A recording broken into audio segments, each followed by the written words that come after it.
عسلامة، شنو أحوالكم؟ إن شاء الله تكونوا بألف خير. كيف العادة جيتكم بوصفة جديدة، وقبل ما نبدو فيها نصلوا على الرسول. اللهم صل وسلم وبارك على سيدنا محمد وعلى آله وصحبه أجمعين.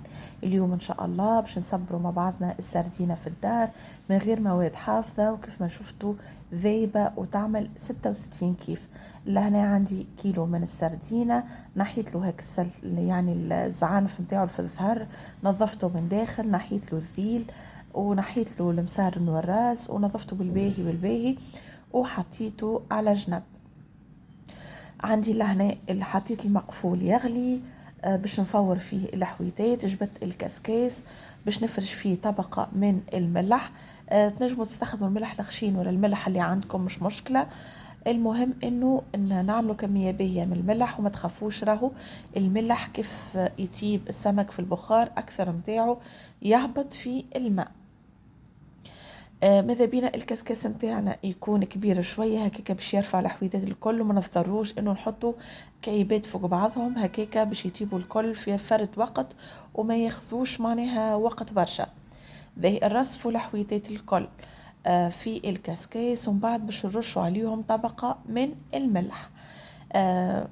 عدنا والعودوا أحمد. نعرف اللي أنا غبت عليكم فترة كبيرة برشا، الله غالب مريت بظروف منعتني إني نتواصل معاكم، إني نعمل فيديوهات، إني نصور. الحمد لله على كل حال، وإن شاء الله نكون رجعت حتى بزوز فيديوهات في الجمعة. المهم باش نرجع تدريجيا، مش مشكلة. ونحب وقفتكم معايا بالتعليقات بالجامات. معناها وقفوا معايا شوية. القناة طاحت على الآخر. ماذا بيا تكونوا حاضرين معايا وتشجعوني. الله غالب قصرت معاكم المدة اللي فاتت، لكن إن شاء الله نرجعوا بشوية بشوية. به الا احنا رصفنا الحويتات متاعنا. واذا كان وصلتوا بالفيديو لهنا ما تنسوش تعملوا جيم وتعملوا كومنتير، هاني نفكر فيكم. به توا شنو باش نعمل؟ كملت الحويتات الكل باش نرش زاده طبقه اخرى من الملح، ونحطهم فوق المقفول ونغطي عليهم بالغطاء ونخليهم، ننساهم يا سيدي. تنجموا تنسوهم، انسوهم مدة ساعة ونص، ساعتين، ساعتين غير ربع. معناها المهم انكم ما تمسوهم الجملة، تخلوهم يطيبوا على البخار وما تمسوهمش. وكثروا كمية الملح كما قلت لكم، راهي تنقص وتهبط في المقفول. الماء اللي هنا متاعي يغلي، حطيت فوق منه الكسكاس وغطيته وباش ننساه مدة كبيرة. انا حطيته تقريبا مدة ساعة ونص او ساعتين غير ربع، ومن بعد تو نرجعوا له مع بعضنا ونشوفوه كيفاش. راهي جد بنينة بطريقة رهيبة. أنا عملتها بالملح وزيت، ما عملتش فيها حتى نكهة أخرى. عملت فيها شوية فلفل أكحل، حب وسنينة ثوم للكل. إلا احنا قلت لكم راهي الحويتات طابوا، باش معناها نزيدهم شوية ومن بعد نقص عليهم الغاز وما نمسهم الجملة، نخليهم يبردوا كومبليتمون. ما نمسهمش وهم سخان جملة، نخليهم يبردوا جملة. قصيت الغاز وخليتهم يبردوا في عقلهم. لهنا كعيبات الحوت متاعي بردوا. توا باش نبدا نحطهم في حكايكات البلار. كيفاش عقمت حكايكات البلار متاعي؟ بعد ما غسلتهم وشاح ونشفتهم بالباهي، حطيتهم في الفور وخليتهم على درجة 100 مدة حكاية نصيف ساعة هكاكا. الحكايكات متاعي اتعقموا كومبليتمون.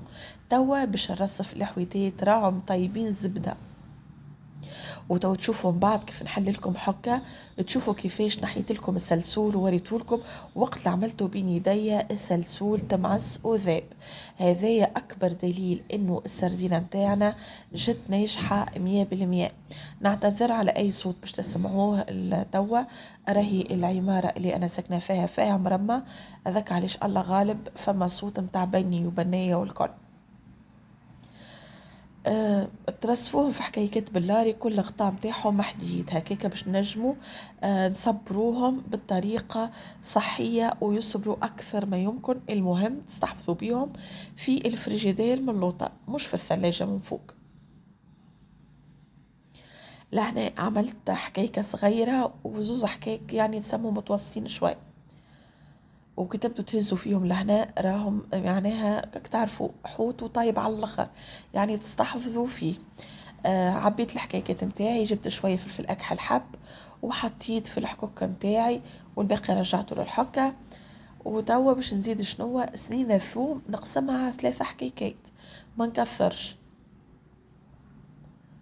وباش نحط زيت مخلط بين زيت زيتونة وزيت نباتي، وإن شاء الله المرة الجاية باش نجربها بشطر ماء وشطر زيت باش نشوف باش تجي كيما الجو متاع أكل يبدأ فيها ماء ولا لا.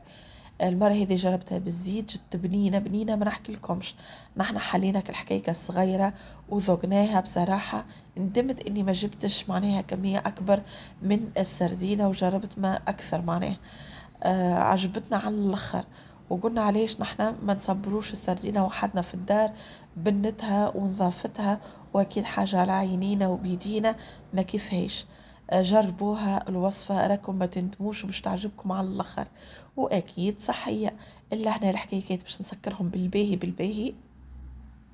وكنت حطيت المقفول ماء مازال بارد ما هوش يغلي، وحطيته باش نحل عليه الغاز. كنحط الحكاية هذوما نحل عليه الغاز ونخليهم يطيبوا في عقلهم يغلوا مدة ساعة ونص حاجة هكا، يغلوا بالباهي لين الماء ينقص على الاخر. لأنا حطيتهم وباش نغطيهم ونخليهم يغلوا في راحتهم. وتو تشوفوا من بعد كيف تغلي بالباهي، حتى اللون متاع الزيت كيفاش يدخل في وسط هكا سردينة وكله يتغير اللون متاعه. سبحان الله يولي اللون متاعه كأنه لون السردينة متاع الحكوك. اللحنة صايي اللي قلت لكم راهي بدت تغلي، قلت لكم باش نزيدها مدة أكثر ومن بعد نقص عليها الغاز وخليها تبرد في الماء متاعها. اللحنة كيما قاعدين تشوفوا الماء نقص على الآخر باش نقص عليها الغاز ونغطيها ونخليها تبرد في الماء متاعها وما نمسهاش. شوفوا لهنا الحكايات متاعنا بسم الله وما شاء الله. حضروا حاجة تعمل 66 كيف. يعني شوفوا هاك اللون اللي ولا فيهم، بالرغم لا فيهم لا كركم لا حتى شيء. شوفوا اللون كيفاش تبدل ومال الصفورية كما تعرفوا السردينة متاع الحكوك وذيبة زبدة وبنينة بنينة بنينة. ما نحكي لكمش على بنتها. المهم انكم تزيدوا شوية في كمية الملح وقت اللي تبدو تطيبوا فيها. اذا كان وصلتوا بالوصفة اللي احنا ما تنسوش تخلولي آرائكم في التعليقات باش نخليكم الصوت لهنا متاع الحكة وقت اللي تحلت. معناها خاطر ضغطت بالباهي عملت تك هكا وقت اللي حلها.